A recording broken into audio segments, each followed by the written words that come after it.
আসসালামু আলাইকুম। মেঘলাস ওয়ার্ল্ডে সবাইকে স্বাগতম জানাচ্ছি। আমি মেঘ, ঢাকা থেকে বলছি। কাছে এবং দূরে, দেশ এবং দেশের বাইরে যে যেখান থেকে আমার ভিডিওটি দেখছেন, সবাইকে অসংখ্য ধন্যবাদ। আশা করছি আল্লাহর রহমতে সবাই খুব ভালো আছেন। আলহামদুলিল্লাহ, আমরাও খুব ভালো আছি। আল্লাহর রহমতে আরও একটি নতুন দিন দেখতে পেলাম, আরও একটি নতুন সকাল। শীতের সকাল বেশ ভালোই লাগে, মিষ্টি মিষ্টি রোদ থাকে। তো সচরাচর রোদটা দেখতে পাই না আমরা, কারণ উঠতে দেরি হয়ে যায়, এজন্য দেখা হয় না। তো আজকে আবার ঘুম থেকে উঠে একেবারে বিছানাটা গুছিয়ে পর্দা সরালাম, সঙ্গে সঙ্গে ভালো একটা রোদ দেখলাম। তো ভাবলাম একটু ভিডিও করে নিই। এখানে কিন্তু অনেকগুলো চড়ুই পাখি ছিল, নিচে ওরা উড়াউড়ি করছিল, খেলছিল। তো বেশ ভালো লাগছিল, দাঁড়িয়ে অনেকক্ষণ দেখেছি। তো শুধু দাঁড়িয়ে দাঁড়িয়ে বাইরের প্রকৃতি দেখলেই তো হবে না, সকাল হয়েছে, নাস্তা করতে হবে। তো পেটের টানে কিচেনে দৌড়ে গেলাম, গিয়ে একটু ভাত ভেজে নিয়েছি। তো শীতের দিন সকালবেলা ভাত ভাজাটা ভালোই লাগে। দেখা যায় যে রুটি ভাজাটা একটু বেশি অলসতা চলে আসে, আর প্রতিদিন ভালোও লাগে না। তো ভাবলাম যে শীতের সকালটা না হয় আজকে ভাত ভাজা দিয়ে শুরু করি। তো যেই বলা সেই কাজ, ভাত ভেজে নিয়েছিলাম আর হচ্ছে একটা ডিম ভেজেছিলাম, ওইটা দিয়ে খেয়ে নিয়েছি আমরা।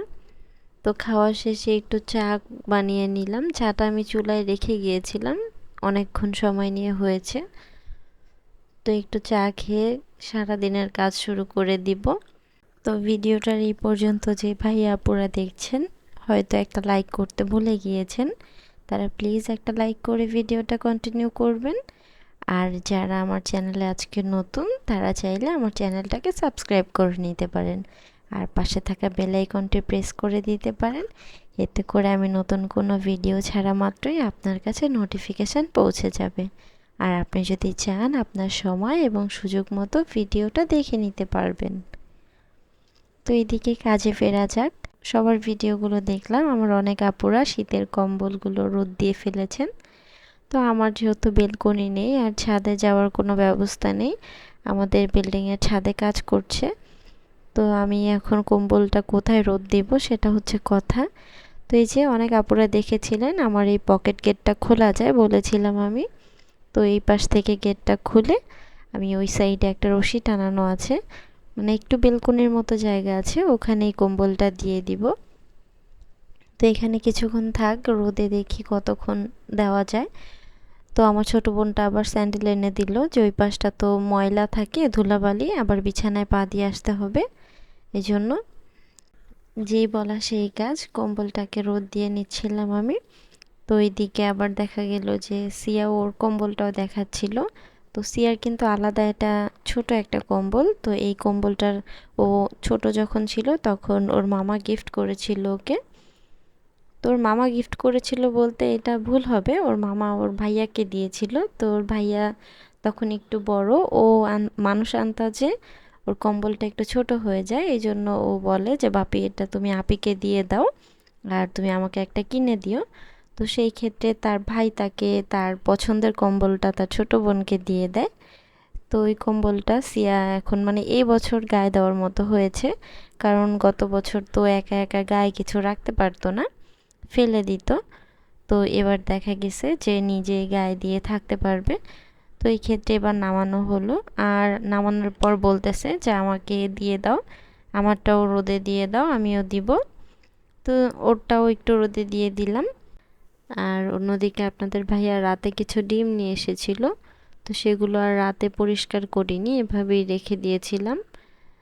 তারপর ভাবলাম যে এখন রান্নাঘরে এসেছি, একেবারে কাজটা শুরু করে দিই। তো ডিমগুলো বের করে আমি ভালো করে পরিষ্কার করে নিয়েছি। তো এদিকে বুড়ি আমাকে সাহায্য করছিল। তো সে বলছিল যে আমি গুছায় রাখি।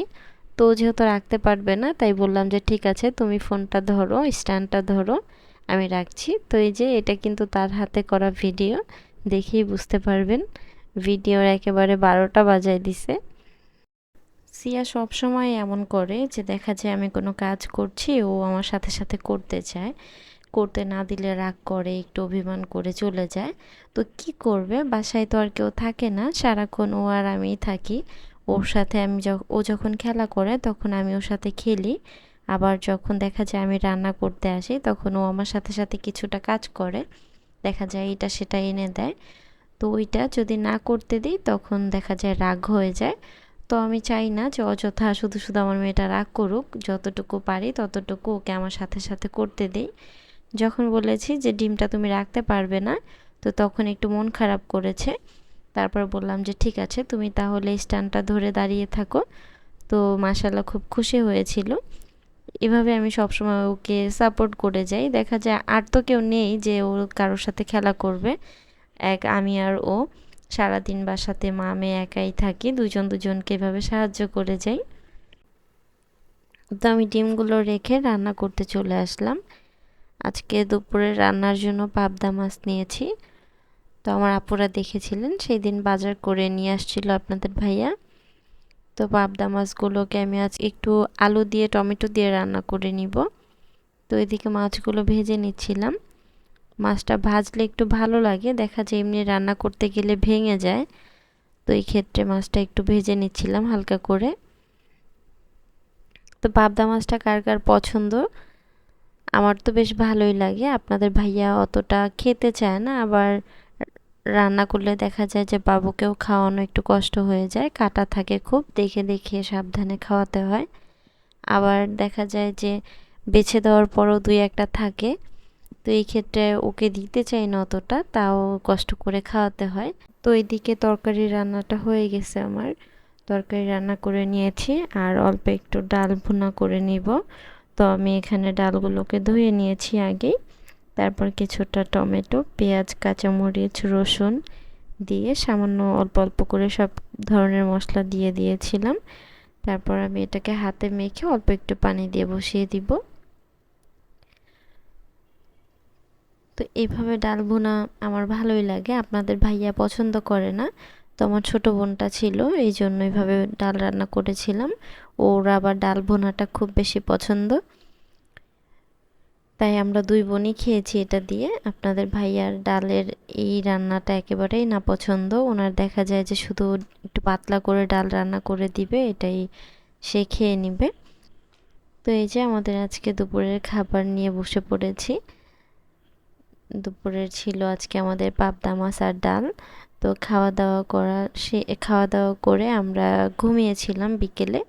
তো বিকেলে আমাদের ঘুমানোটা একদম রেগুলার একটা অভ্যাস, মানে আমি একেবারে শুরু থেকে আমার বিকেলে ঘুম না ঘুমালে ভালো লাগে না। ওই জন্য আমি সব কাজ আগে আগে সেরে রাখি যেন আমি বিকেলে একটু ঘুমাতে পারি। আমার 1 ঘন্টা হলেও একটু বিকেলে ঘুমোতে হয়, তো সেই অভ্যাসটা সিয়াও পেয়েছে। তো দুপুরে খাওয়া দাওয়া শেষ করে আমরা ঘুমিয়েছিলাম, ঘুম থেকে উঠে একটু গ্যারেজে হাঁটাহাঁটি করলাম। তারপর আমার ছোট বোনটাকে বললাম যে আমাদের বাসার সামনেই পিঠা বিক্রি করছিল, তো ওকে বললাম যে 2টা পিঠা নিয়ে আসতে। তো তারপর ও 3টা পিঠা নিয়ে এসেছিল, আর সাথে কিছু ভর্তা ছিল। তো এই যে শীত পড়েছে আর এখানে সেখানে পিঠার আন্টি বা আঙ্কেলরা বসবে, পিঠা নিয়ে বসবে। দেখা যাবে যে পিঠার দোকানগুলোতে খুব ভিড়, কারণ শীতের সময় সবাই পিঠাটা খুব বেশি প্রেফার করে। তো ওই ক্ষেত্রে আমরাও পড়ে গেলাম, আমরাও কিনে নিয়ে আসলাম 3টা। তো আমরা দুই বোন খাচ্ছিলাম আর একটা সিয়ার জন্য। তো আজকের ভিডিওটা এখানেই শেষ আশা করছি আমার ভিডিওগুলো আপনাদের কাছে ভালো লাগবে। তো সবার সুস্বাস্থ্য কামনা করে আজকের ভিডিওটা এখানেই শেষ করছি। আল্লাহ হাফিজ, আসসালামু আলাইকুম।